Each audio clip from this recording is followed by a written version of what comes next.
কালকে ছিল আবারও একটা বিয়েবাড়ি। দেখো সেজেগুজে আমরা বিয়েবাড়ির সামনে চলেও গেছি। আর বিয়েবাড়িতে গিয়েই প্রথমে ফোনের ক্যামেরাটা অন করে ভিডিও করতে শুরু করে দিয়েছি। আর এই যে কাকিমাটা আসতে দেখছি, কাকিমাটা বুঝতে পেরেছিল আমি এখানে ভিডিও করছি, তার জন্য সামনে এসে স্লো হয়ে গেছিলো।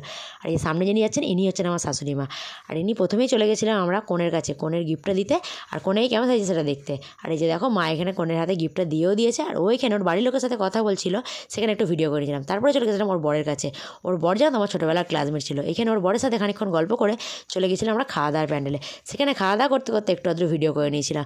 আর স্টার্টার আইটেম খাওয়ার সময় কোনো ভিডিও করা হয়নি, তার জন্য সরি। আর খাওয়া দাওয়া শেষ করে হাতে পান আর আইসক্রিম নিয়ে চলে এসেছিলাম বাইরে। আর বাইরে এসে প্রচুর ছবি তুলেছি, প্রচুর আড্ডা মেরেছি। আর এই যে দেখো এদেরকে যে দেখতে পাচ্ছ, এরা হচ্ছে আমার জায়ের মেয়ে আর বান্ধবী। এদের সাথে কয়েকটা ছবি তুলে নিয়ে তোমাদের দাদাভাইয়ের সাথেও কয়েকটা ছবি তুলে নিয়েছিলাম। আর তোমাদের দাদাভাই তো ছবি তুলতে গিয়ে কী লজ্জা পাচ্ছিল, ওকে নাকি ভালো লাগছে না। তোমরা কিন্তু জানিও তো ওকে আর আমায় কেমন লাগছে। তারপরে ওর কাছে চলে গেছিলাম কনের কাছে ছবি তুলতে। তারপরে কনেকে সিংহাসন থেকে নামিয়ে দিয়ে আমরা মা আমিও বসে ছবি তুলে নিয়েছিলাম। আর এই ভিডিওটা এখানে শেষ করছি। ভালো লাগলে একটা লাইক করবে, কমেন্ট করবে, আর চ্যানেলটাকে সবাই সাবস্ক্রাইব করবে। Tata, bye bye, good night.